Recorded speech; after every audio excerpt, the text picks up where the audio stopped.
Hello friends, स्वागत है आपका हमारे YouTube channel study our life में। तो ये जीएस पॉइंटर का पॉलिटी का चैप्टर है जिसमें हम उपराष्ट्रपति को आज कंप्लीट करेंगे। 2 वीडियो हमने अपलोड कर दिया है इसके बाद एक और वीडियो आप लोगों को आएगा, उसके बाद पॉलिटी हमारा समाप्त हो जाएगा।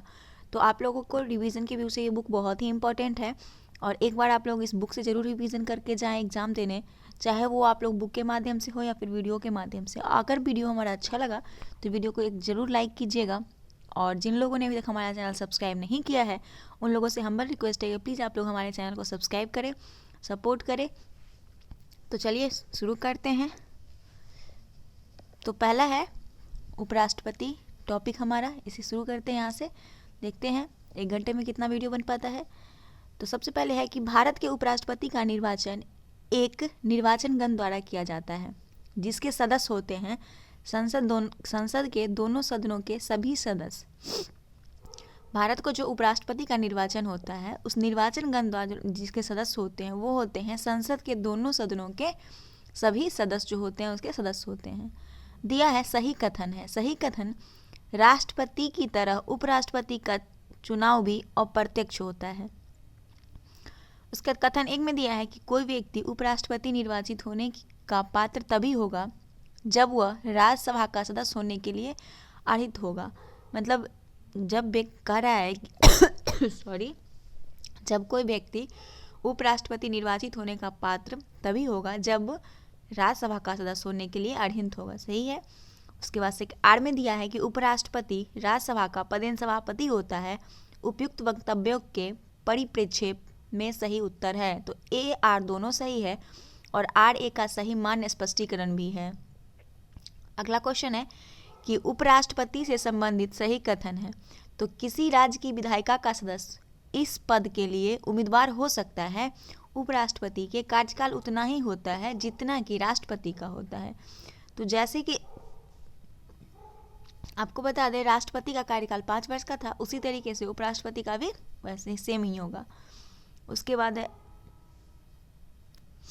अब है कि भारत के उपराष्ट्रपति का चुनाव होता है। तो भारत के जो उपराष्ट्रपति का चुनाव होता है वो लोकसभा और राज्यसभा के सांसदों द्वारा सीधे चुनाव होता है। किसका? उपराष्ट्रपति का।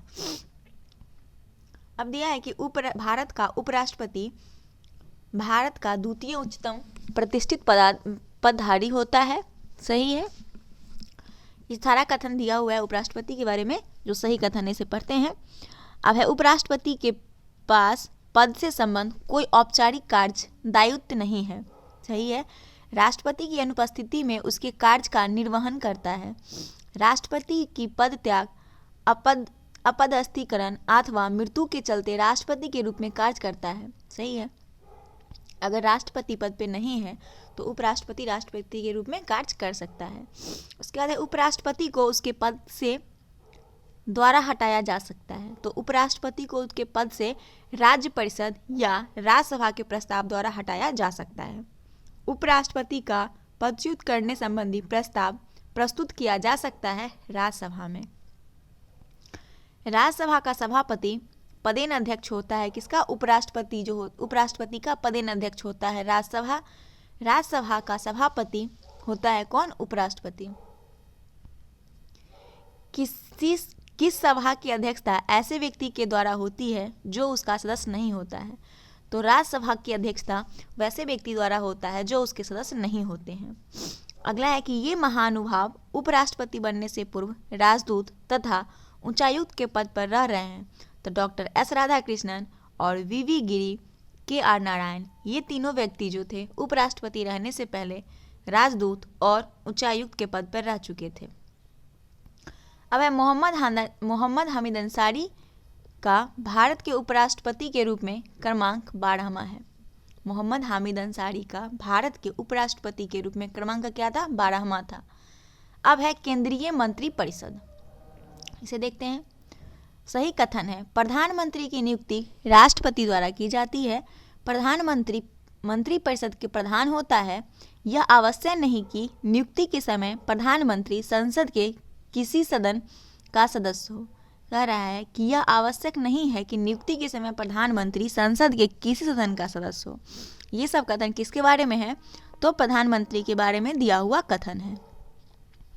भारत के प्रधानमंत्री के विषय में प्रधानमंत्री का वास्तविक नेता होता है। प्रधानमंत्री क्या होता है? वास्तविक नेता होता है।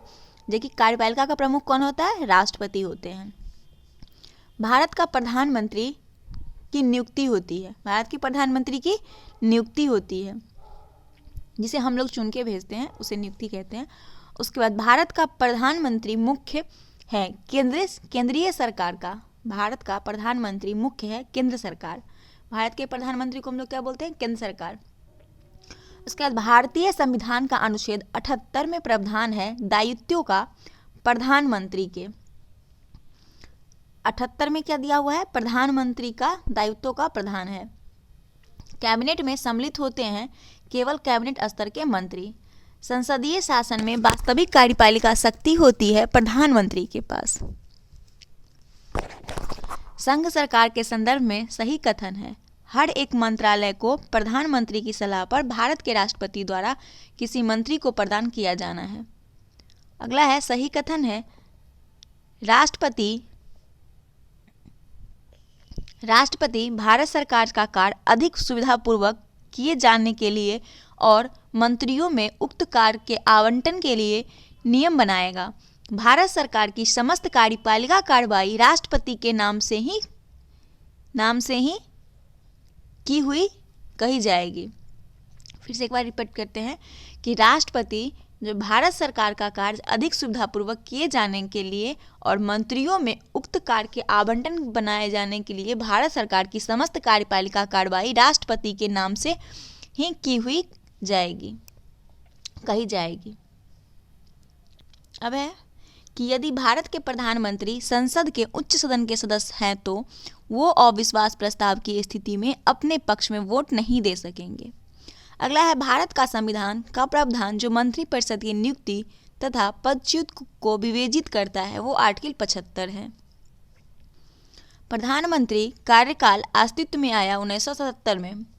प्रधानमंत्री का कार्यकाल कब से अस्तित्व में आया? 1977 में। आमतौर पर भारत का प्रधानमंत्री होता है लोकसभा का सदस्य। Council of scientific and industrial research का अध्यक्ष प्रधानमंत्री होते हैं और नीति आयोग के अध्यक्ष भी होते हैं प्रधानमंत्री। राष्ट्रीय सुरक्षा समिति का प्रधान प्रधानमंत्री होता है। भारत के प्रधानमंत्री की नियुक्ति के समय जरूरी नहीं है कि वह संसद के दोनों सदनों में से किसी एक का अवश्य रूप से सदस्य हो, परंतु उसे 6 माह के अंदर अवश्य रूप से दोनों में से किसी एक सदन का सदस्य हो जाना चाहिए। ठीक है। उसके बाद है कि भारत के प्रधानमंत्री बनने के लिए न्यूनतम आयु होनी चाहिए 25 वर्ष। अगर वो लोकसभा से होगा तो 25 वर्ष, अगर राज्यसभा से होगा तो राज्यसभा की जो एज सीमा है उसके हिसाब से मतलब 35 वर्ष है तो वो होगा।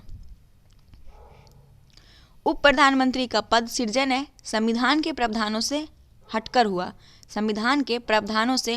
उप प्रधानमंत्री का पद का सृजन। प्रधानमंत्री को राष्ट्रपति के द्वारा नियुक्त किया जाता है। भारत का प्रधानमंत्री अपने मंत्रिमंडल में किसी मंत्री के रूप में काम करने के लिए व्यक्ति का चयन करने में पूर्णतः स्वविवेक का प्रयोग कर सकते हैं, यानी खुद मनमर्जी कर सकते हैं। जो व्यक्ति संसद का सदस्य नहीं है केंद्रीय मंत्री रह सकता है केवल 6 माह तक। भारत की संसद के संबंध में सही कथन है। संविधान में एक संसदीय प्रणाली की सरकार का प्रावधान है। संसद के प्रमुख कार्य है कि मंत्रिमंडल का प्रावधान करना और मंत्रिमंडल को लोकप्रिय सदन यानी कि लोकसभा में बहुमत का विश्वास प्राप्त रहना चाहिए। ये सब काम किसका है? भारत के संसद का सही कथन है। भारत का प्रधानमंत्री जवाबदेह है लोकसभा के प्रति। भारत का जो प्रधानमंत्री होता है वो किसके प्रति जवाबदेह होता है? लोकसभा के प्रति।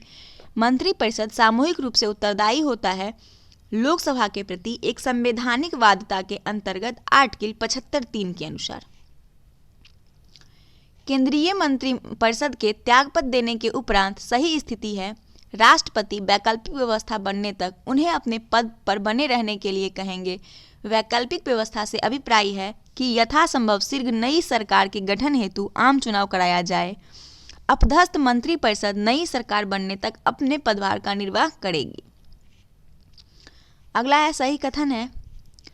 संघीय मंत्री भारत के राष्ट्रपति का पश्चात पर्यंत पद धारण करेंगे। विधि निर्माण हेतु प्रस्ताव के बारे में प्रधानमंत्री राष्ट्रपति को सूचित करेगा। अब है कि भारत के संविधान में स्पष्ट उल्लेख नहीं है पर परिपाटी के रूप में पालन किया जाता है। प्रधानमंत्री यदि निम्न सदन में बहुमत खो देते हैं तो उसे त्यागपत्र देना चाहिए।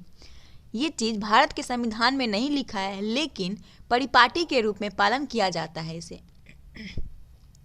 अब है भारत में मंत्रिपरिषद रख सकती है विश्वास प्रस्ताव। बहुमत से विश्वास प्रस्ताव पास होने पर मंत्रिपरिषद को त्यागपत्र देना पड़ेगा लोकसभा के सदस्यों के द्वारा। अपना त्यागपत्र देने के बाद भारत में एक मंत्री को अपने त्यागपत्र के विषय में लोकसभा में व्यक्तिगत वक्तव्य देने के लिए अनुमति आवश्यकता होती है स्पीकर की। लोकसभा में मंत्रिपरिषद के विरुद्ध अविश्वास प्रस्ताव लाने हेतु न्यूनतम सदस्य संख्या 50 होना चाहिए। भारत में अविश्वास प्रस्ताव के विषय में सही कथन है कि भारत के संविधान में किसी अविश्वास प्रस्ताव का कोई उल्लेख नहीं है। अविश्वास प्रस्ताव केवल लोकसभा में ही पुनः स्थापित किया जा सकता है।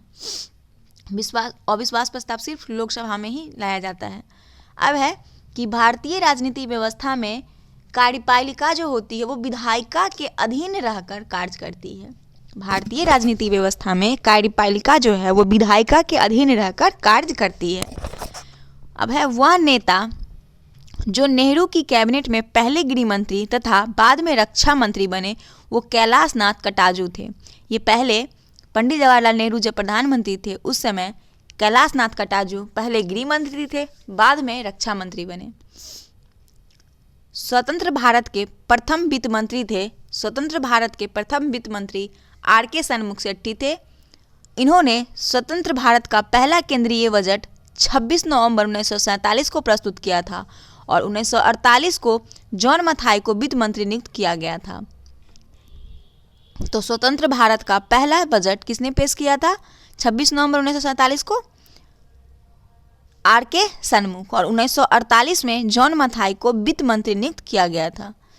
अब है भारत में स्वतंत्रता के पश्चात प्रथम मंत्रिमंडल के कानून मंत्री थे V.R. अम्बेडकर। भारत में स्वतंत्रता के पश्चात प्रथम मंत्रिमंडल के कानून मंत्री थे V.R. अम्बेडकर। भारत के संविधान में उल्लेखित नहीं है बजट शब्द। भारत के 12वें प्रधानमंत्री थे देवेगौड़ा। भारत के 12वें प्रधानमंत्री कौन थे? देवेगौड़ा। अब दिया हुआ है प्रधानमंत्री एवं उनके कार्यकाल का सही सुमेलित इस प्रकार है। तो विश्वनाथ प्रसाद सिंह, इनका था 2 दिसंबर 1989 से लेके 10 नवंबर 1990 तक विश्वासनाथ प्रताप सिंह का कार्यकाल था। उसके बाद चंद्रशेखर का कार्यकाल था 10 नवंबर 1990 से लेके 21 जून 1991 तक। फिर H.D. देवगौड़ा, इनका कार्यकाल था 1 जून 1996 से लेके 21 अप्रैल 1997 तक। इंद्र कुमार गुजराल, इनका कार्यकाल था 21 अप्रैल 1997 से लेके 19 मार्च 1998 तक। और अटल बिहारी वाजपेयी जो 19 मार्च 1998 से 22 अप्रैल 2004 तक इनका कार्यकाल था। अब दिया है कि अटल बिहारी वाजपेयी उपयुक्त अवधि के अतिरिक्त 16 मई 1996 से 1 जून 1996 की संक्षिप्त अवधि के लिए प्रधानमंत्री रहे थे। एक से अधिक बार प्रधानमंत्री नियुक्त हुए जवाहरलाल नेहरू, इंदिरा गांधी, गुलजारीलाल नंदा कार्यकारी प्रधानमंत्री थे, और अटल बिहारी वाजपेयी, मनमोहन सिंह और अभी वर्तमान में नरेंद्र मोदी।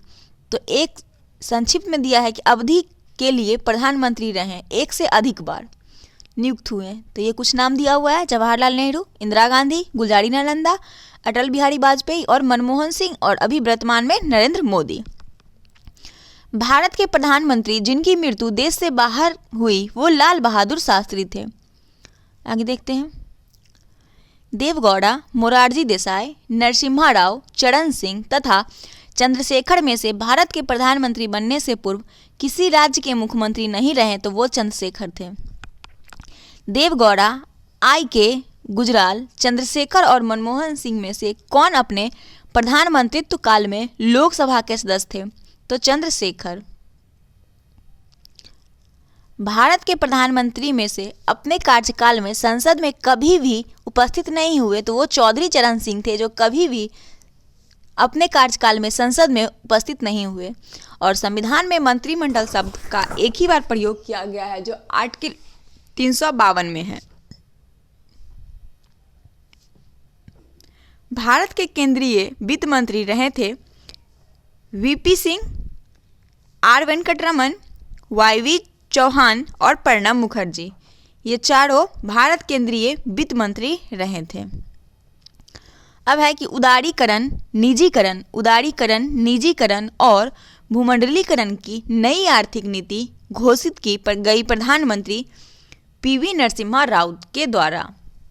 बहुत इंपॉर्टेंट क्वेश्चन है। उदारीकरण, निजीकरण और भूमंडलीकरण की नई आर्थिक नीति घोषित की गई प्रधानमंत्री पीवी नरसिम्हा राव के द्वारा।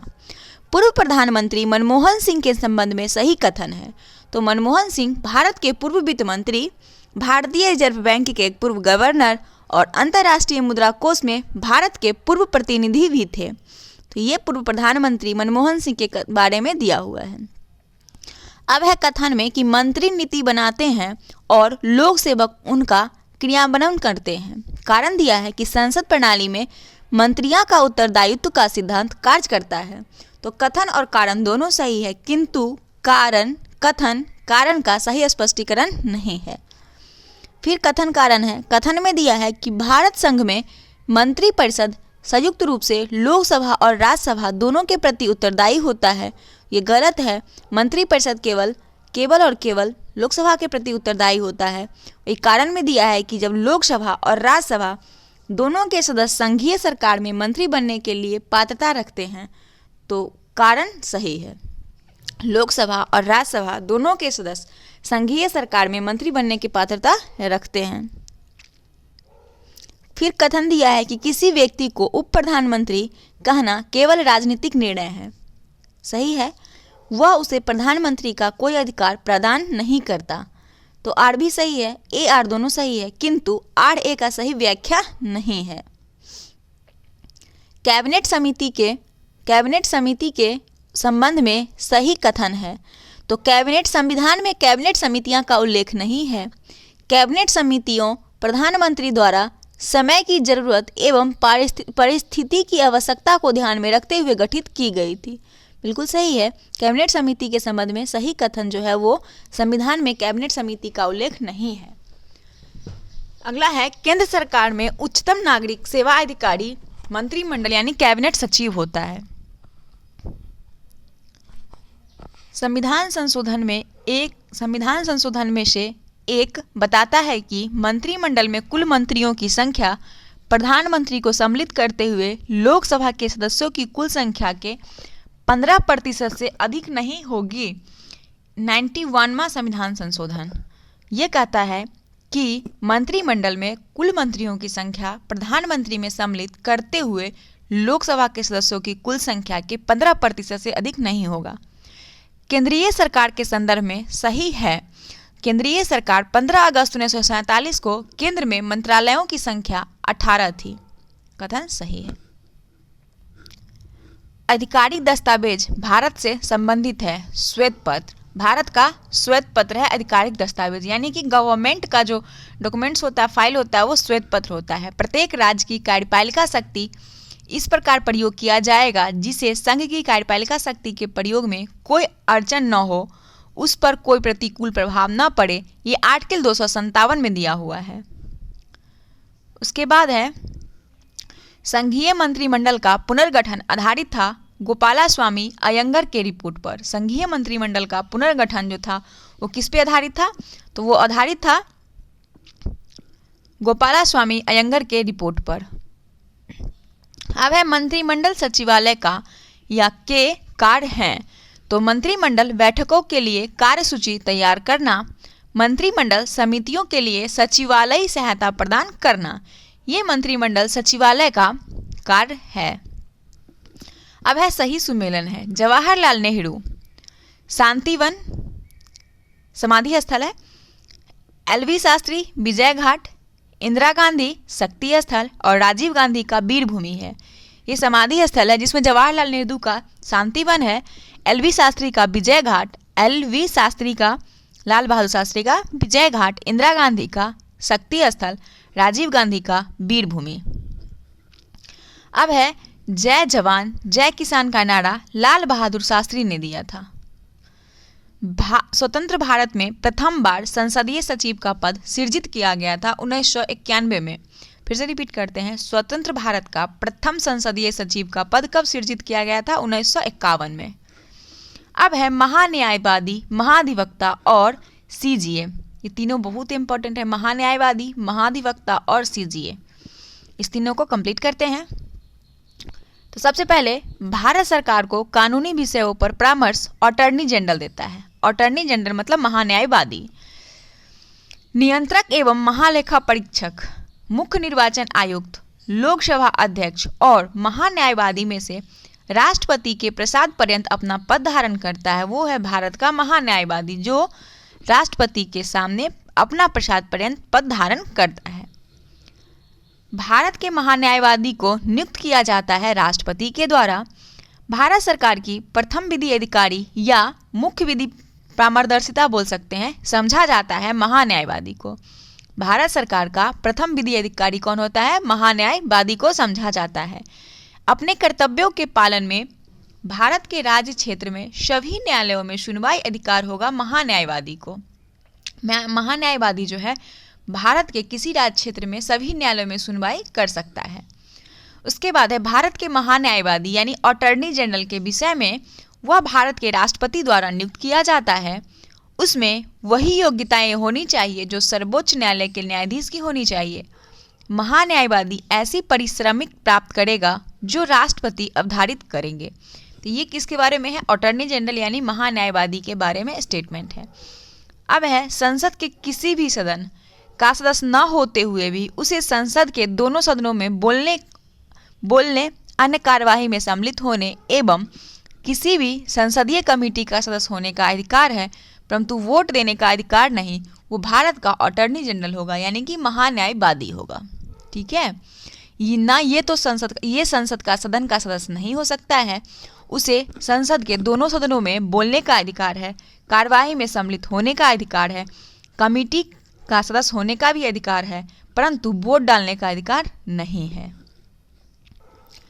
भारत का महान्यायवादी लोकसभा की कार्यवाही में भाग ले सकता है, लोकसभा के किसी समिति का सदस्य हो सकता है, लोकसभा में बोल सकता है, संसद में मतदान नहीं कर सकता। ये वेरी इंपॉर्टेंट है। आपसे ये स्टेटमेंट दे दिया जाएगा, पूछा जाएगा इसमें से कौन सा कार्य महान्यायवादी का नहीं है, तो वह जो है सदन में मतदान नहीं कर सकता है। अब है सॉलिसिटर जनरल, कानूनी यानी न्यायिक सलाहकार। सॉलिसिटर जनरल होता है कानूनी या न्यायिक सलाहकार। भारत में राज्य के महाधिवक्ता की नियुक्ति राज्यपाल के द्वारा होती है। महाधिवक्ता की नियुक्ति यानी सॉलिसिटर जनरल की नियुक्ति किसके द्वारा होता है? राज्यपालिका के द्वारा। कानूनी विषयों पर राज्य सरकार को परामर्श देता है एडवोकेट जनरल यानी महाधिवक्ता। भारत के नियंत्रक एवं महालेखा सीजे जिसको बोलते हैं की नियुक्ति कौन करता है? राष्ट्रपति करते हैं। कैग की नियुक्ति कौन करता है? तो राष्ट्रपति के द्वारा।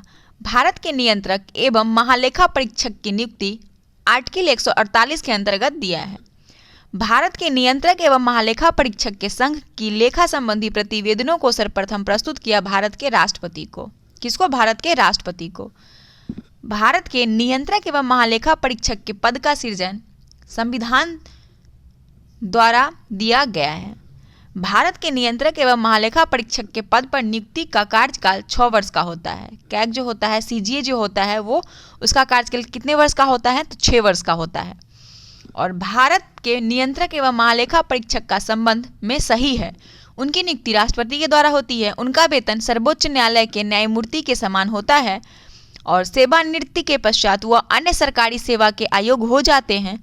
उन्हें राष्ट्रपति पदच्युत नहीं कर सकता, बल्कि उसे रीति से और उन्हीं आधारों से हटाया जाएगा जैसे सर्वोच्च न्यायालय के न्यायाधीश को हटाया जाएगा।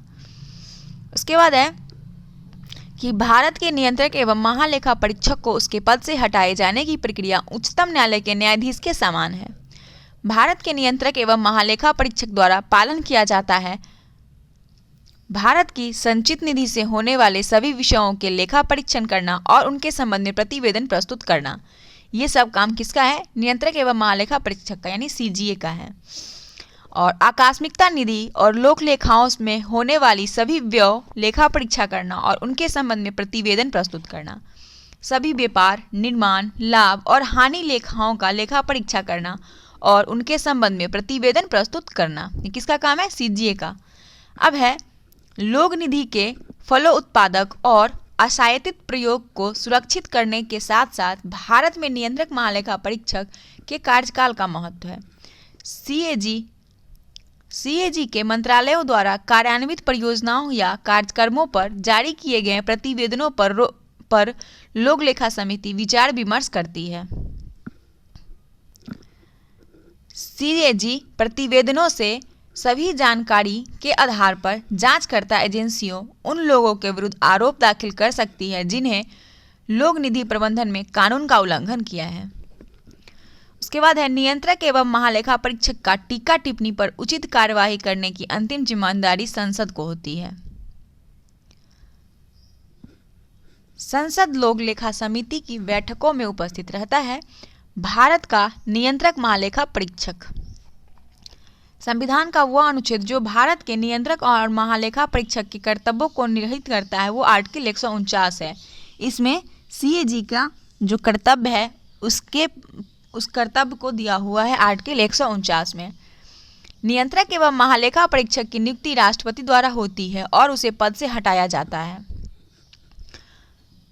संसद के दोनों सदनों में संशोधन पर राष्ट्रपति द्वारा, ठीक है, क्या किया जाता है? नियंत्रक एवं लेखा परीक्षक की नियुक्ति राष्ट्रपति द्वारा होती है और उन्हें अपने पद से हटाया जाता है संसद के दोनों सदनों के संबोधन पर राष्ट्रपति द्वारा।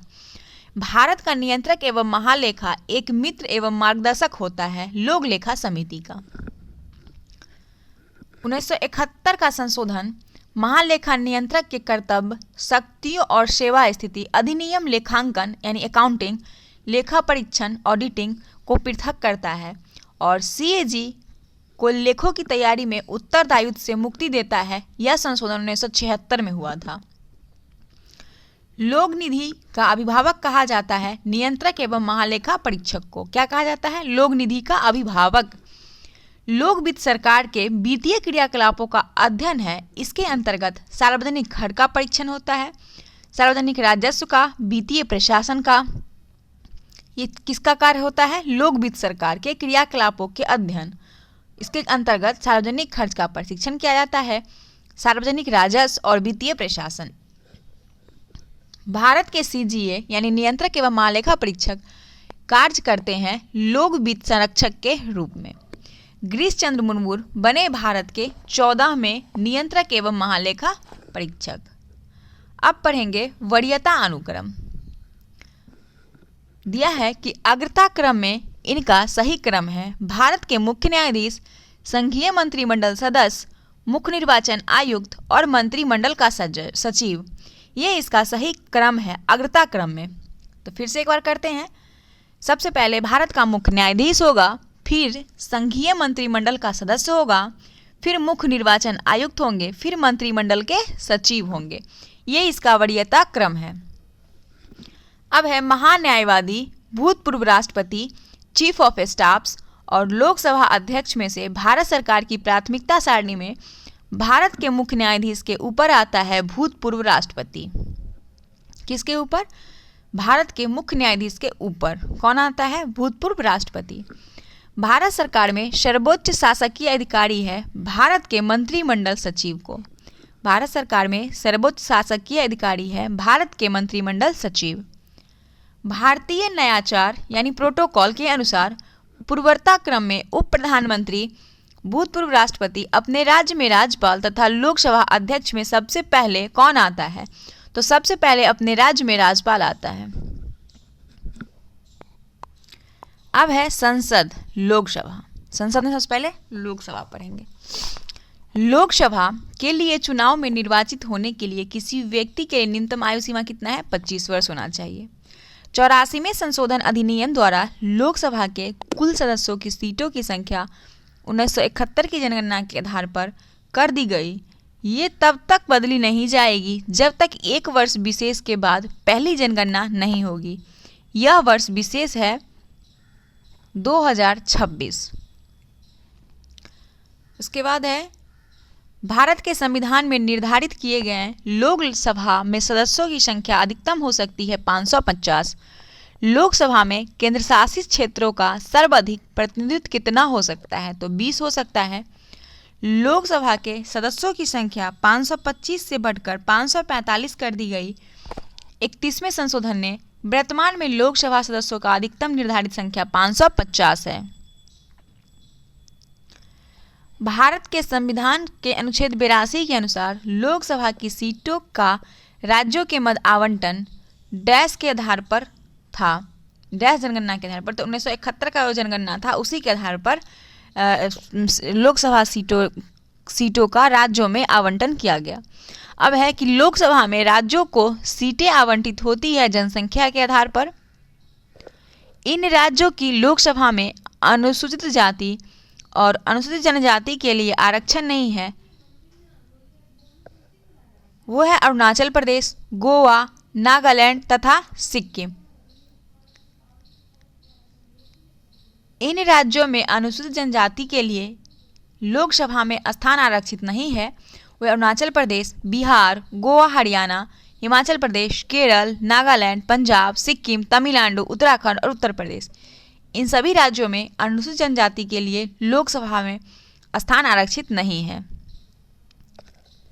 किसी राज्य के लिए लोकसभा के स्थानों की आवंटित संख्या 42 हो तो उस राज्य के लिए अनुसूचित जाति हेतु आरक्षित स्थानों की संख्या होगी 10, जो पश्चिम बंगाल में है।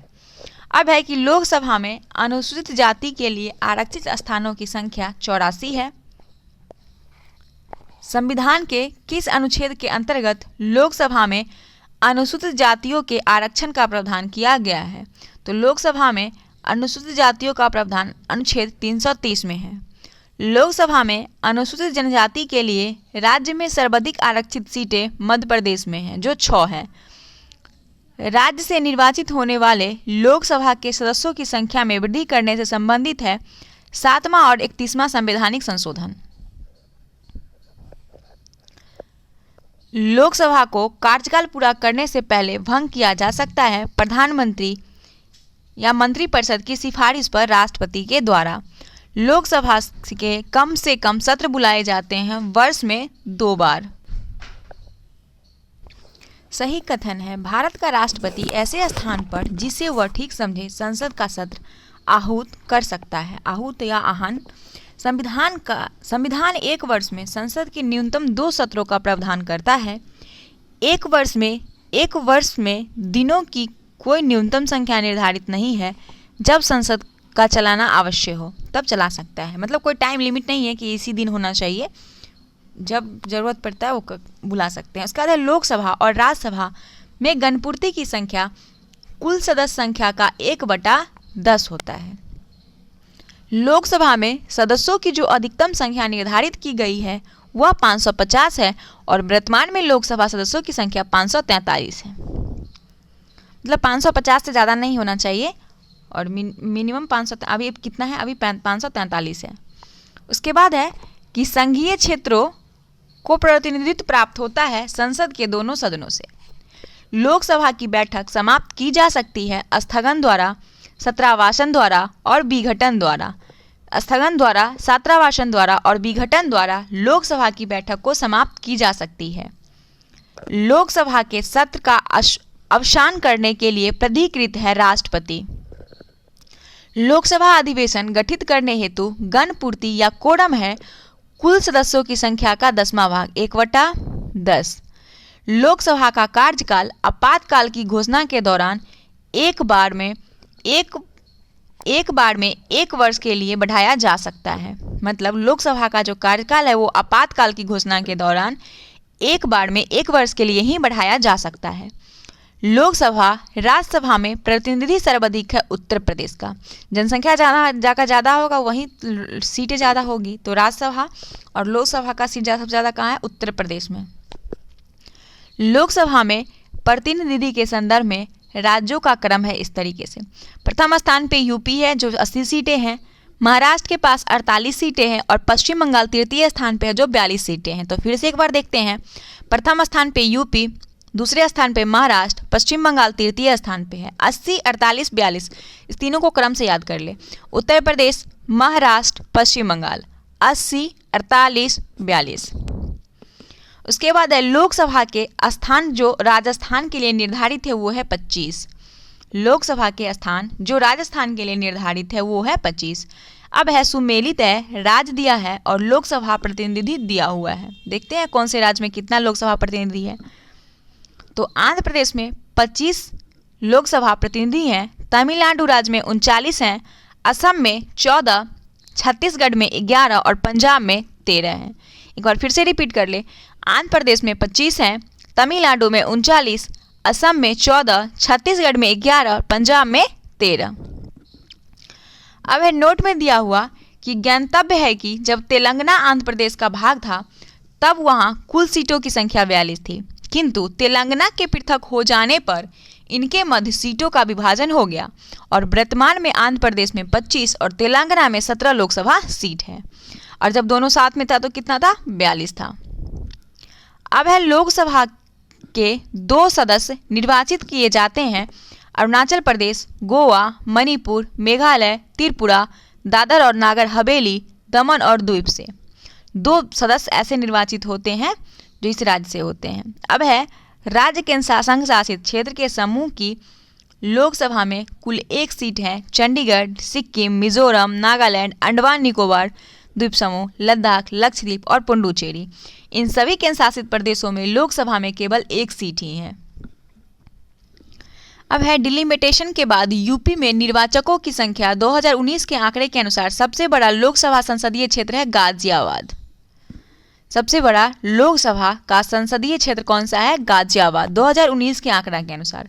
और वर्तमान में लोकसभा में निर्वाचन क्षेत्र के लिए चुनाव व्यय अधिकतम सीमा 77 लाख रुपए है। लोकसभा का पहला आम चुनाव हुआ था 1952 में। लोकसभा का पहला आम चुनाव कब हुआ था? तो 1952 में। अब है लोकसभा जिसका कार्यकाल 6 वर्ष का था वो अब 5 वर्ष का हो गया।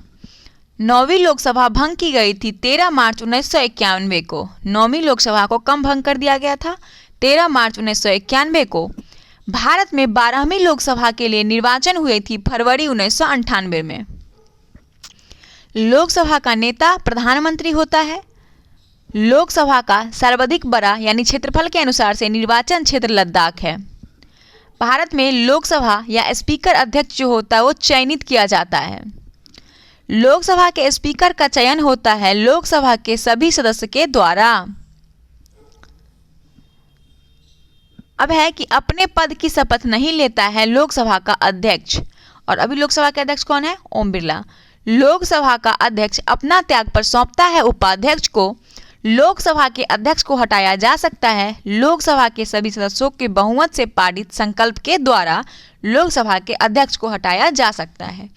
प्रोटेम स्पीकर का कर्तव्य है सदस्यों को शपथ दिलाना। लोकसभा अध्यक्ष यानी स्पीकर अपने कास्टिंग वोट का प्रयोग केवल तब तक करते हैं जब वोट बराबर होने के नाते टाई हो।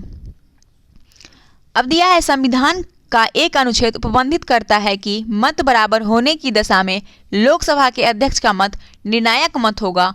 वह प्रयोग करते हैं 110 के तहत। निर्णायक मत जो है आर्टिकल 110 में दिया है जो लोकसभा का अध्यक्ष करते हैं। लोकसभा के प्रथम अध्यक्ष जीवी मावलंकर थे। प्रथम स्पीकर जिनके विरुद्ध लोकसभा में अविश्वास प्रस्ताव लाया गया था वो थे जीवी मावलंकर। जीवी मावलंकर प्रथम स्पीकर थे जिनके विरुद्ध अविश्वास प्रस्ताव लाया गया था। लोकसभा की प्रथम महिला अध्यक्ष मीरा कुमार थी। लोकसभा के पिछले उपाध्यक्ष थे डॉक्टर एम थाम्बी दुरई जो मई 2019 तक रहे थे, 25 मई 2019 तक। अब नोट में है कि वर्तमान जून 2021 तक लोकसभा के उपाध्यक्ष का पद रिक्त है, अभी खाली है। उसके बाद है यदि उपाध्यक्ष लोकसभा की अध्यक्षता कर रहे हो तो उन्हें अधिकार प्राप्त है मत बराबरी की अवस्था में मतदान करने का। प्रथम जनजातीय लोकसभा अध्यक्ष थे P.A. संगमा। ये प्रथम जनजातीय लोकसभा के अध्यक्ष थे। लोकसभा सचिवालय प्रत्यक्ष रूप से इसकी देखरेख में कार्य करता है लोकसभा अध्यक्ष। अब है कि लोकसभा का चुनाव के मामले में सामान्य वर्ग के उम्मीदवार का लोकसभा चुनाव के मामले में सामान्य वर्ग के उम्मीदवारों तथा अनुसूचित जाति और अनुसूचित जनजाति के उम्मीदवारों द्वारा जमा की जाने वाली जमानत राशि जो होती है वो वर्ष 2010 में निर्वाचन आयोग द्वारा अंगभीर प्रत्याशियों की संख्या कम करने हेतु जमानत राशियाँ बढ़ाई गई, जो लोकसभा चुनाव सामान्य वर्ग में 25,000 रुपया, अनुसूचित जनजाति और जनजाति वर्ग के लिए 12,500 रुपया कर दिया गया और राज्य विधानसभा सामान्य वर्ग के लिए 10,000 और अनुसूचित जनजाति और जनजाति वर्ग के लिए 5,000 था। अब है कि लोकसभा चुनाव का कोई प्रत्याशी अपने जमानत खो देता है यदि उसे प्राप्त न हो सके कुल पड़े वैध मतों का 1/6 भाग। लोकसभा चुनाव जो होता है उसमें प्रत्याशी को अपनी जमानत वो खो देगा जब उसे कुल वोट जो होता है वैध मत होगा उसका 1/6 भाग उसे नहीं मिलेगा तो वो अपनी जमानत राशि खो देगा। अब है कि लोकसभा में किसी विधायक पर आम बहस होती है द्वितीय वाचन में। निम्न शक्तियों लोकसभा को राज्यसभा की तुलना में अनन्य रूप से प्राप्त है। देखते हैं क्या क्या है। पहला है कि धन विधायक या वित्त विधायक केवल लोकसभा में प्रस्तुत किया जा सकता है। धन विधायक को निरस्तीकरण अथवा संशोधन के संबंध में, मंत्रिपरिषद के उत्तरदायित्व के संबंध में, ये सब तीनों जो कथन है ये शक्तियाँ लोकसभा तथा राज्यसभा की तुलना अनन्य रूप से प्राप्त है। अब है लोकसभा में नेता प्रतिपक्ष को सर्वप्रथम मान्यता दी गई थी 1969 में। लोकसभा में नेता प्रतिपक्ष को कब मान्यता दिया गया था? 1969 में। अब है राज्यसभा। संसद में राज्यसभा को पढ़ेंगे तो राज्यसभा में होते हैं अधिकतम 250 सदस्य, जिनमें 12 सदस्य राष्ट्रपति के द्वारा मनोनीत किए जाते हैं। राज्यसभाओं में राज्य का प्रतिनिधि दिया जाता है उनकी जनसंख्या के अनुपात में स्थान के आधार पर।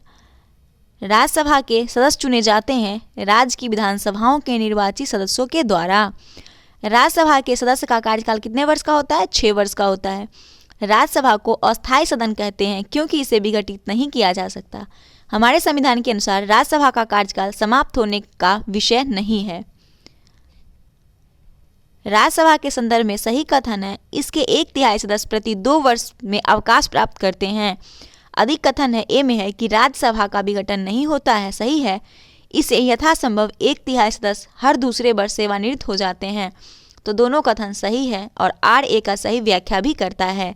अब है राष्ट्रपति मनोनीत कर सकता है राज्यसभा के 12 सदस्य को। राज्यसभा के सदस्य बनने हेतु अर्हताएं के संदर्भ में सही कथन है उम्र कम से कम 30 वर्ष होनी चाहिए। राज्यसभा के सदस्य के लिए मैं पिछले में 30 वर्ष मिस्टेक से 35 वर्ष बोल दी थी, 30 वर्ष होनी चाहिए और उसे किसी भी संसदीय निर्वाचन क्षेत्र में मतदाता के रूप में पंजीकृत होना चाहिए।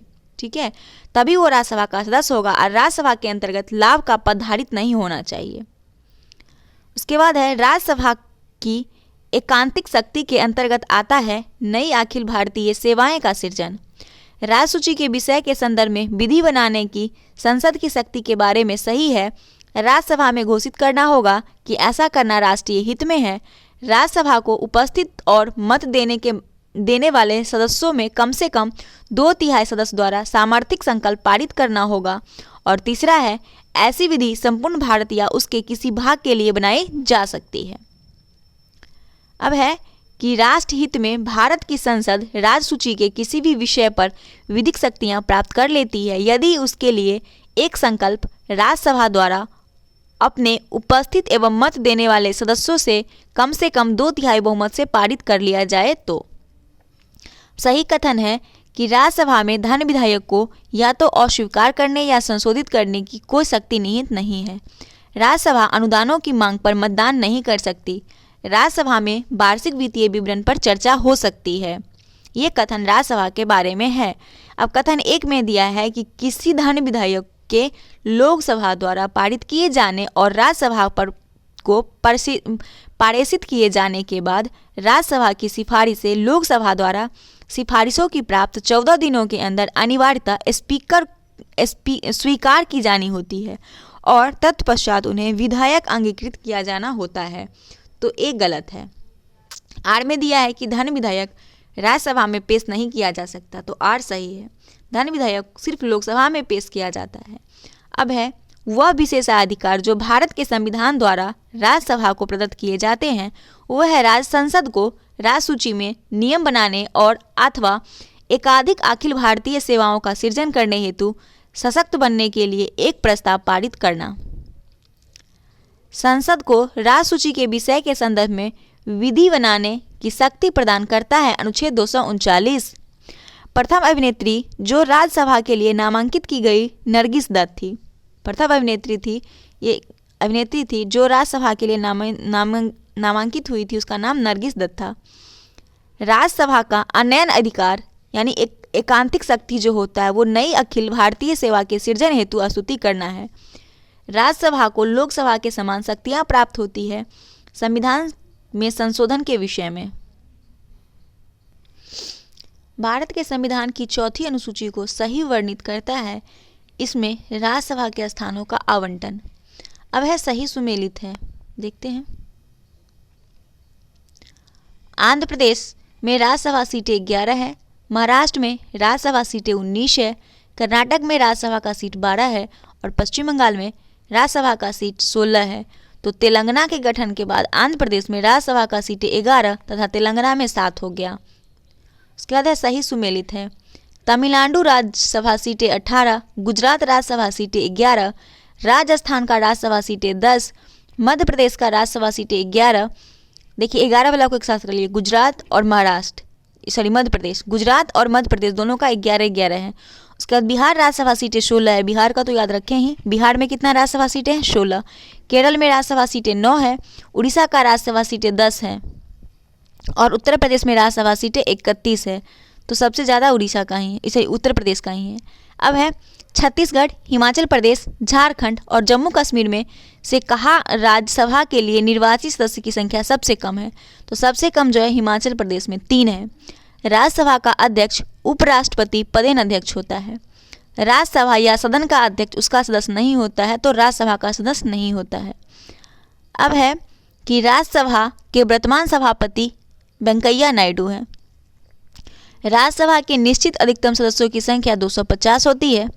राज्यसभा किसी धन विधेयक में सारभूत संशोधन करती है तो तत्पश्चात होगा लोकसभा राज्यसभा की अनुशंसाओं को स्वीकार करे या अस्वीकार करे, इस विधेयक पर आगे कार्रवाई कर सकती है। राज्यसभा का सदस्य होते हुए भी लोकसभा की कार्रवाई में भाग ले सकता है मंत्री जो राज्यसभा का सदस्य हो। राज्यसभा का सर्वप्रथम गठन हुआ था 1952 में। अब है संसद तृतीय में कार्य संचालन एवं विधायी प्रक्रिया। इसमें है कि एक वर्ष में कम से कम संसद की बैठक 2 बार होना आवश्यक है। संसद के 2 सत्रों के बीच अधिकाधिक अंतराल 6 महीने का होना चाहिए। भारतीय संविधान का अनुच्छेद 87 के अंतर्गत राष्ट्रपति अभिभाषण देता है एक साथ सामवेद संसद के दोनों सदनों में। भारत के संविधान में कथित है कि राष्ट्रपति संसद के किसी भी सदन का सदस्य नहीं होगा।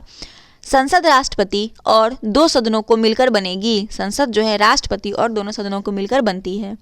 अब है भारतीय संसद बनाती है लोकसभा, राज्यसभा और राष्ट्रपति, जिसको हम लोग पार्लियामेंट बोलते हैं।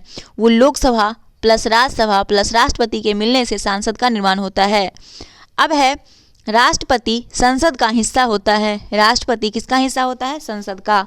संसद के अधिकारी में सम्मिलित हैं अध्यक्ष लोकसभा, उपाध्यक्ष लोकसभा का और महासचिव लोकसभा का, सभापति एवं उपसभापति राज्यसभा का। संसद के अधिकारियों में सम्मिलित हैं ये सब। संसद या विधानसभा के किसी सदस्य की सदस्यता तब तक समाप्त समझी जाती है जब वह बिना सदन को सूचित किए अनुपस्थित रहता है।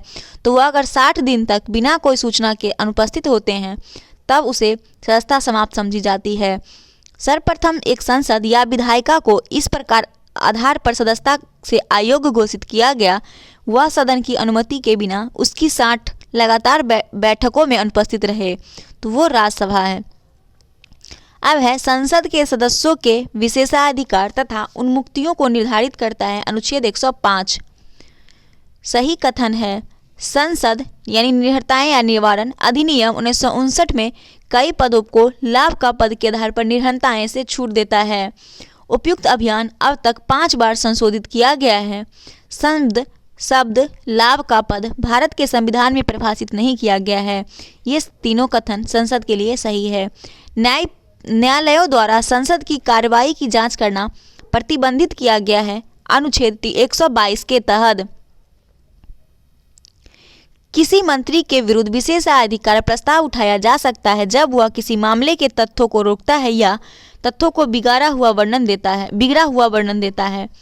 लोकसभा और राज्यसभा दोनों के निर्वाचनों में मतदान का अधिकार राज्य विधानमंडल के निम्न सदन यानी विधानसभा के निर्वाचित सदस्यों को है। अब है सही कथन। सही कथन में है किसी मनोनीत सदस्य के मंत्री पद के लिए नियुक्ति पर संविधानीय वर्चना नहीं है, केवल राज्यसभा में ही न कि लोकसभा में मनोनीत सदस्य हो सकते हैं। संघीय संसद राज्य सूची के विषय पर कानून बना सकती है अंतर्राष्ट्रीय समझौतों को प्रभावी बनाने हेतु। संबंधित राज्य की सहमति से राष्ट्रीय आपात या राज्य में राष्ट्रपति शासन लागू रहने की अवस्था में संघीय संसद राज्य सूची के विषय पर कानून बना सकती है और राष्ट्रीय हित में जब राज्यसभा 2/3 बहुमत से इस हेतु प्रस्तावित करे तो।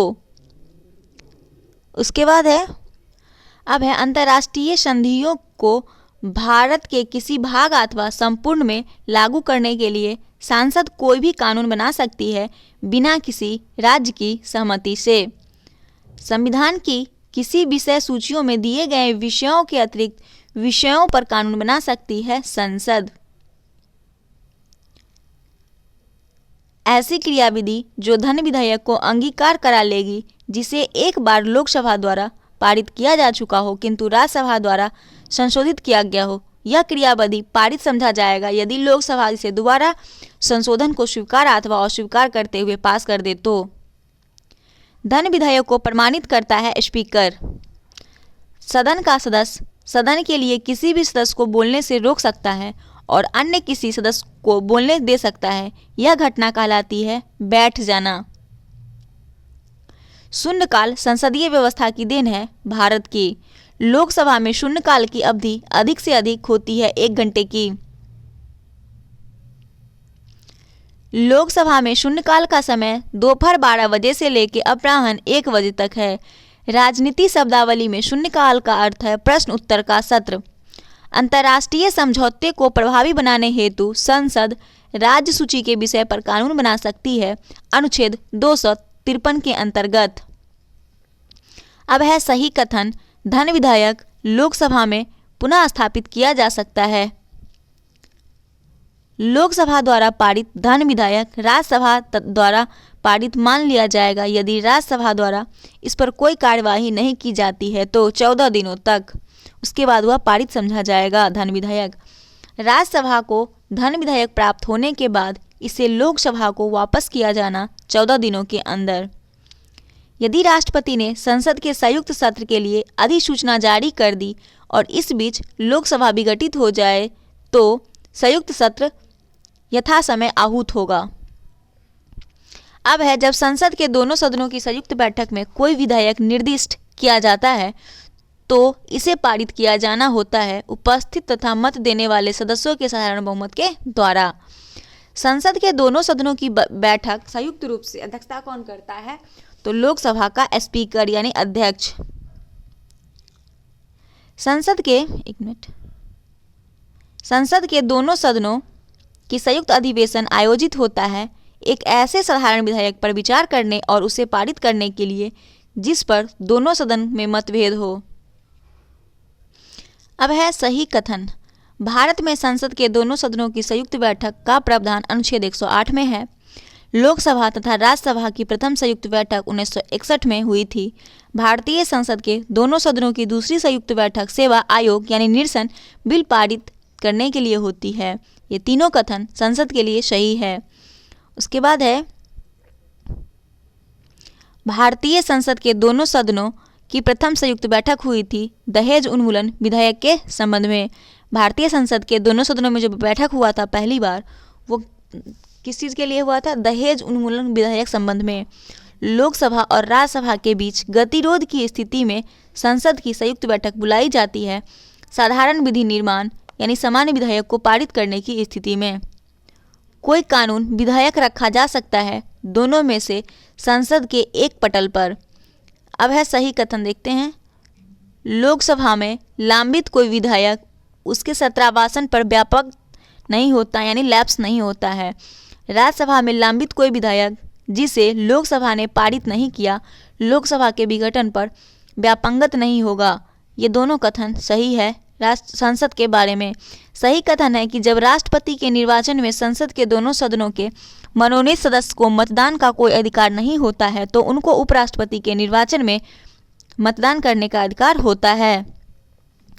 भारत की संचित निधि पर भारित नहीं है भारत के प्रधानमंत्री के वेतन और भत्ते। अब है भारत की संचित निधि से लिया जाने वाला अनिवार्य व्यय भार नहीं है भारत के निर्वाचन आयोग के सदस्यों वेतन और पेंशन। भारत की संचित निधि पर भारित नहीं है भारत के उपराष्ट्रपति का वेतन तथा भत्ता। नोट में दिया है कि भारत के उपराष्ट्रपति राज्यसभा के सभापति के रूप में वेतन व भत्ते प्राप्त करते हैं। भारत की संचित निधि से निधि निकालने के लिए अनुमोदन अनिवार्य होता है भारत की संसद का। आकस्मिकता निधि को राष्ट्रपति व्यय कर सकते हैं संसदीय स्वीकृति के पूर्व। करों और सरकारी कामकाज के निर्वाह में हुई अन्य प्राप्तियों से संघीय सरकार को प्राप्त हुआ समूचा राजस्व जमा होता है भारत की संचित निधि में। संविधान में धन विधेयक परिभाषित किया गया अनुच्छेद 110 के अंतर्गत। धन विधेयक संविधान के अनुच्छेद 110 में है। कोई विधेयक धन विधेयक है या नहीं, यह निर्णय लोकसभा का अध्यक्ष लेते हैं। अब है कि संसद में धन विधेयक पेश या पुनः स्थापित किया जा सकता है केवल लोकसभा में। धन विधेयक के बारे में सही कथन है, इसे देखते हैं। धन विधेयक लोकसभा अध्यक्ष यह निर्णय करने के लिए अंतिम प्राधिकारी है कि कोई बिल धन विधेयक है या नहीं। लोकसभा द्वारा पारित किसी भी धन विधेयक का राज्यसभा द्वारा 14 दिनों के अंदर लौटाया जाना और विचारार्थ के लिए भेजा जाना आवश्यक है। राष्ट्रपति किसी धन विधेयक को लोकसभा को पुनर्विचार के लिए नहीं लौटा सकता। ये जो कथन है धन विधेयक के बारे में सही है। सही कथन है कि धन संपत्ति के मामले में राज्यसभा शक्तिहीन है। लोकसभा द्वारा पारित किए जाने के बाद राज्यसभा को 14 दिनों के भीतर धन विधेयक को पारित करना होता है। राज्यसभा के किसी धन विधेयक को पारित कर सकती है अथवा कतिपय सिफारिशों के साथ उसे लोकसभा में लौटा सकती है। वो विषय जिन्हें धन विधेयक के उपबंध में सम्मिलित किया गया है, कर से संबंधित उपबंध, उधार लेने से संबंधित उपबंध, ये जो है धन विधेयक के उपबंध में सम्मिलित किया गया है। और क्या है सम्मिलित किया हुआ? संचित निधि तथा आकस्मिकता निधि की अभिरक्षा से संबंधित उपबंध, ये सब जो है धन विधेयक के उपबंध में सम्मिलित किया गया है। अगला है कोई विधेयक जिससे केवल व्यय अंतरावलित हो। अनुच्छेद 110 में विनिर्दिष्ट कोई विषय इसमें सम्मिलित नहीं है, उसे संसद के किसी भी सदन में प्रारंभ में किया जा सकता है। बजट पर संसद के नियंत्रण के विषय में क्या सही है, पढ़ते हैं। बजट के निर्माण में संसद का कोई भी हाथ नहीं होता है। संसद को राष्ट्रपति की सिफारिश के बिना कोई कर आरोपित करने की शक्तियां प्राप्त नहीं है। संसद को राष्ट्रपति की सिफारिश के बिना किसी कर में वृद्धि करने की शक्ति प्राप्त नहीं है। ये बजट के बारे में है। अब है भारत में लोक वित्त संसदीय नियंत्रण रखने के काम आने वाली विधियां क्या क्या है, पढ़ते हैं। विधियां में पहला है संसद की सम्मुख वार्षिक वित्तीय विवरण का प्रस्तुत किया जाना। दूसरा है विनियोजन यानी विनियोग विधेयक को पारित होने के बाद भारत की संचित निधि से मुद्रा निकाल पाना, अनुपूरक अनुदान तथा लेखा अनुदान का प्रावधान। और चौथा है संसद में वित्त विधेयक को प्रस्तुत किया जाना। संघीय बजट की तैयारी और उसे संसद में पेश करने के लिए उत्तरदायी है केंद्रीय वित्त मंत्रालय तथा आर्थिक कार्य विभाग। यदि वार्षिक संघीय बजट लोकसभा द्वारा पारित नहीं होता है तो प्रधानमंत्री अपनी मंत्रिपरिषद का त्याग पत्र पेश कर देता है। व्यक्ति द्वारा देय पूर्ण धनराशि संविधान द्वारा सीमित कर दी गई है। व्यापार, व्यवसाय, वृत्ति कर के अंतर्गत आर्थिक सर्वेक्षण प्रति वर्ष संसद में प्रस्तुत किया जाता है आगामी वर्ष के बजट के प्रस्तुतिकरण से पूर्व। अब उसके बाद है लेखा अनुदान यानी वोट ऑन अकाउंट। संघ सरकार को अनुमति प्रदान करता है निश्चित अवधि के लिए भारतीय संचित निधि से धन निकालने के लिए। उसके बाद है लेखा अनुदान बना है बजट पारित होना लंबित होने के कारण निधि आवंटन हेतु लेखा अनुदान बना है। संसद में लेखा के लिए वोट यानी लेखा अनुदान आवश्यक होता है। एक समान बजट के समय सीमा के अंदर पारित होने की आशा नहीं होती है। अब है लेखा अनुमोदन और आंतरिक बजट के बीच अंतर। लेखा अनुमोदन सरकार के बजट के व्यय पक्ष मात्र से संबंध होता है, जबकि आंतरिक बजट में व्यय तथा आवती यानी प्राप्ति दोनों सम्मिलित होते हैं। उसके बाद है व्यय का अनुमान भारतीय संसद के समक्ष रखा जाता है अनुदान के अनुरोध के रूप में। भारत सरकार द्वारा धन विधेयक पेश किया जाता है लोकसभा में। उसके बाद है सामान्य वित्तीय विधायी चरण सम्मिलित है। क्या क्या सम्मिलित है पढ़ते हैं, थोड़ा छोटा करते हैं इसको। हाँ, सामान्य वित्तीय विधायन में चरण में जो सम्मिलित है, पहला है बजट प्रस्तुतिकरण, दूसरा है बजट पर चर्चा, तीसरा विनियोग विधेयक को पारित करना, चौथा वित्त विधेयक को पारित करना सामान्य वित्तीय विधायन के चरण में सम्मिलित है। उसके बाद है संसद में विधायन प्रस्ताव की पहल करने से पहले भारत के राष्ट्रपति की पूर्व स्वीकृति आवश्यक है। एक नवीन राज्य के गठन से संबंधित विधेयक पर, एक कराधान विधेयक जिनमें राज्य का हित निहित हो, राज्य की सीमाओं में फेरबदल करने से संबंधित विधेयक पर और धन विधेयक पर, इसमें राष्ट्रपति की स्वीकृति जरूरी है। संघीय बजट से संबंधित है कटौती प्रस्ताव। कटौती प्रस्ताव का उद्देश्य है कि बजट प्रस्तावों के खर्च में कमी का प्रस्ताव प्रस्तुत करना। अब है सही सुमेलित है, पढ़ते हैं इसमें। सही सुमेलित कटौती प्रस्ताव में है क्या क्या है पढ़ते हैं। तो नीति निर्मोदन प्रस्ताव, यह जो है बजट की मांग को घटाकर 1 रुपया कर दिया जाए। मित व्यक्तिता प्रस्ताव, बजट की राशि में से एक निर्दिष्ट राशि घटा दी जाए। और सांकेतिक प्रस्ताव जो है बजट की मांग में से 100 रुपये कम कर दी जाए। उसके बाद है पार्लियामेंट द्वारा 1989 में निर्मित कानून के आधार पर नागरिक के वयस्क होने की कानूनी आयु 18 वर्ष है। भारतीय राजनीति के संदर्भ में सही कथन है राष्ट्रपति संसद के किसी एक सदन या दोनों सदन के सत्राधीन न होने पर अध्यादेश जारी कर सकते हैं। संसद की अस्थायी समिति सदस्यों को लोकसभा एवं राज्यसभा से लिया जाता है क्रमशः 2 और 1 अनुपात में। ध्यान आकर्षण सूचना के प्रावधान में सीमित है स्थगन प्रस्ताव को।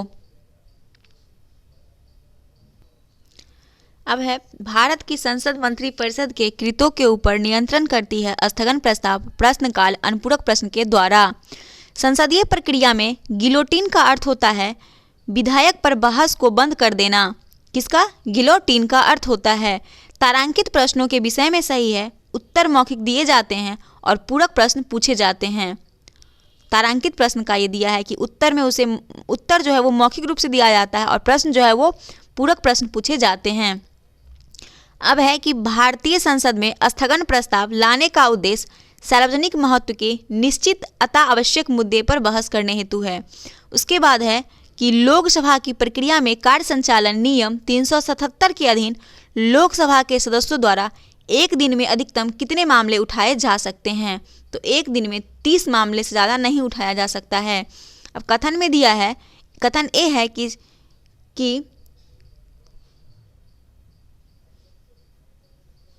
एक मिनट,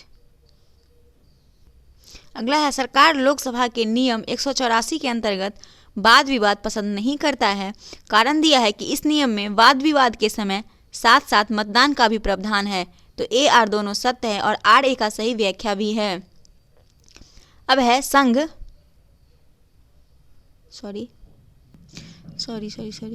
उसके बाद है कि संघ सरकार के संदर्भ में सही कथन है। तो संघ सरकार के संदर्भ में जो सही कथन है वो है कि हर एक मंत्रालय को प्रधानमंत्री की सलाह पर भारत के राष्ट्रपति द्वारा किसी मंत्री को प्रदान किया जाता है। क्या प्रदान? संघ सरकार के संदर्भ में जो है वो हर एक मंत्रालय को प्रधानमंत्री की सलाह पर भारत के राष्ट्रपति द्वारा किसी मंत्री को प्रदान किया जाता है। अगला है, भारतीय संसद का सचिवालय सरकार से स्वतंत्र है। अगला है, भारतीय संसद की संप्रभुता प्रतिबंधित है न्यायिक समीक्षा से। भारतीय संसद का स्वर्ण जयंती समारोह मनाया गया 13/5/2002 को। कौन सा जयंती? स्वर्ण जयंती समारोह मनाया गया। वह कौन राष्ट्रवादी नेता था जो 1925 में केंद्रीय विधानसभा का अध्यक्ष यानी स्पीकर चुना गया था? तो 1925 में विट्ठल भाई पटेल को केंद्रीय विधानसभा का अध्यक्ष यानी स्पीकर चुना गया था। अब है संसदीय समितियां, इसे भी इसी में कंप्लीट कर लेते हैं, छोटा सा ही टॉपिक है। तो भारतीय संसद प्रशासन पर नियंत्रण करती है संसदीय समिति के माध्यम से। लोक लेखा समिति, प्रांकलन समिति, सार्वजनिक उपक्रम समिति, याचिका समिति में से सबसे बड़ी संसदीय समिति जो है वो प्रांकलन समिति है, सबसे बड़ी है। और प्रांकलन समिति के सदस्यों का कार्यकाल 1 वर्ष का होता है। सार्वजनिक व्यय पर संसदीय नियंत्रण का अंग लोक लेखा का होता है। लोक लेखा समिति, प्रांकलन समिति और सार्वजनिक उपक्रम समिति का। अब है सही कथन है कि लोक लेखा समिति का अध्यक्ष लोकसभा अध्यक्ष द्वारा नियुक्त किया जाता है। संसद के दोनों सदनों में अस्थायी समितियों को सामान्यतः यानी प्रांकलन समितियों जैसे अपवादों के अतिरिक्त संसदों में को लोकसभा व राज्यसभा से लिया जाता है, क्रमशः 2 और 1 के अनुपात में। सही कथन है, लोक लेखा समिति के अध्यक्ष को, जो समानता विपक्ष से ही होते हैं, लोकसभा अध्यक्ष द्वारा नियुक्त किया जाता है।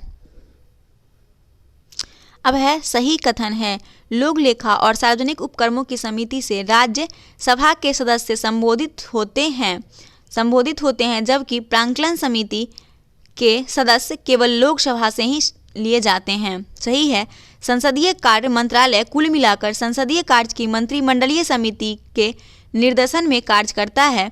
और तीसरा है, विभिन्न मंत्रालयों में भारत सरकार द्वारा गठित समितियां, परिषदों, मंडलों या एवं आयोगों के सदस्य को संसदीय कार्य मंत्री नामित करता है।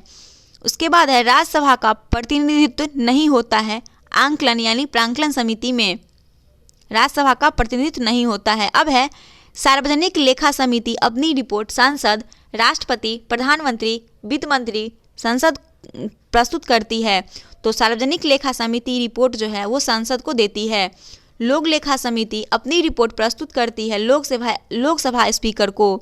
संसद की लोक लेखा समिति का प्रमुख कार्य है कि वह शासन के वित्तीय, लेखा विनियम तथा कंप्ट्रोलर एवं ऑडिटर जनरल यानी CAG की रिपोर्ट का परीक्षण करे। किसका कार्य है? संसद की लोक लेखा समिति का, जो पीछे हम पढ़ चुके हैं। अब है, लोक लेखा समिति में सदस्य होते हैं। तो लोक लेखा समिति में 22 सदस्य होते हैं, जो लोकसभा से 15 और 7 जो होते हैं वो राज्यसभा से, दोनों मिला के 15 सदस्य होते हैं लोक लेखा समिति में। लोक लेखा की संसदीय समिति भारत सरकार के विनियोग तथा वित्त लेखाओं की जांच करती है। भारत के नियंत्रक महालेखा परीक्षक की रिपोर्ट की जांच करती है। लोक लेखा समिति का ये कार्य है। अब है, सही सुमेलन इस प्रकार है, लोक लेखा समिति वित्तीय समिति है, याचिका समिति को कार्यकारी समिति कहते हैं, स्टॉक बाजार स्कैम समिति को संदर्भ तर्क समिति कहते हैं और विभागीय समिति को स्टैंडिंग समिति के नाम से जाना जाता है। राज्यसभा के सदस्यों के संबंध में नहीं किया जाता है एस्टीमेंट्स कमेटी। राज्यसभा के सदस्यों के संबंध में नहीं किया जाता है एस्टीमेंट्स कमेटी या प्रांकलन समिति कहते हैं। प्रांकलन समिति गठित की जाती है लोकसभा के सदस्यों से। भारतीय संसद की वित्तीय समितियां हैं सार्वजनिक लोक लेखा समिति, प्रांकलन समिति और सार्वजनिक उपक्रम समिति। अब है, संसदीय समिति गठित की गई है सार्वजनिक उद्यमों के बारे में, सरकारी आश्वासनों के बारे में, आंकलनों के बारे में संसदीय समिति गठित की गई है। रेलवे अंचलों के लिए संसद सदस्यों की परामर्शदात्री समिति का गठन किया जाता है। परामर्शदात्री समिति का गठन किया जाता है संसदीय कार्य मंत्रालय के द्वारा। किसके लिए? रेलवे अंचलों के लिए। 2G स्पेक्ट्रम मुद्दे की जांच करने के लिए बनाई गई संयुक्त संसदीय समिति में शामिल थे 20 सदस्य लोकसभा से और 10 सदस्य राज्यसभा से। उसके बाद है कि 2G स्पेक्ट्रम कांड की जांच करने हेतु बनी संसद की संयुक्त समिति के अध्यक्ष PC चाको थे। उसके अगला पढ़ते हैं, संसदीय समिति जो इसकी समीक्षा करती है और सदन को सूचित करती है कि जो भी नियम, उपनियम, उपविधि आदि बनाने की शक्तियां संविधान द्वारा प्रदत्त है, यह सदन द्वारा प्रत्याज्योत है और उनका कार्यपालिका द्वारा इन प्रत्यजनों यानी कि डेलीगेशन की परिधि के भीतर उचित प्रयोग हो रहा है। ये जो है अधीनस्थ विधान संबंधी समिति की है। अब है भारत में दूरसंचार, बीमा, विद्युत आदि क्षेत्रकों में स्वतंत्र नियामकों का पुनरीक्षण करता है। संसद द्वारा गठित तदर्थ समिति एवं समितियों विभागों संबंधी अस्थायी समिति। अगला टॉपिक हमारा है संसदीय अधिनियम। तो इस टॉपिक को हम अगले वीडियो में कवर करेंगे, तो वीडियो बहुत लंबा हो जाएगा। तो आप लोग को अगर वीडियो हमारा अच्छा लगा तो प्लीज़ हमारे वीडियो को लाइक करें, चैनल को सब्सक्राइब करें और वीडियो को ज़्यादा से ज़्यादा शेयर करें। और जैसे ही ये बुक खत्म हो जाए, कंप्लीट हो जाएगा, मतलब पॉलिटी कंप्लीट हो जाएगा, तो हम इसका PDF भी अपने टेलीग्राम चैनल पे अपलोड कर देंगे और जिसका लिंक हमारे डिस्क्रिप्शन में दिया हुआ है, वहाँ से जाके आप लोग देख सकते हैं। तो चलिए मिलते हैं अगले वीडियो के साथ, तब तक के लिए धन्यवाद।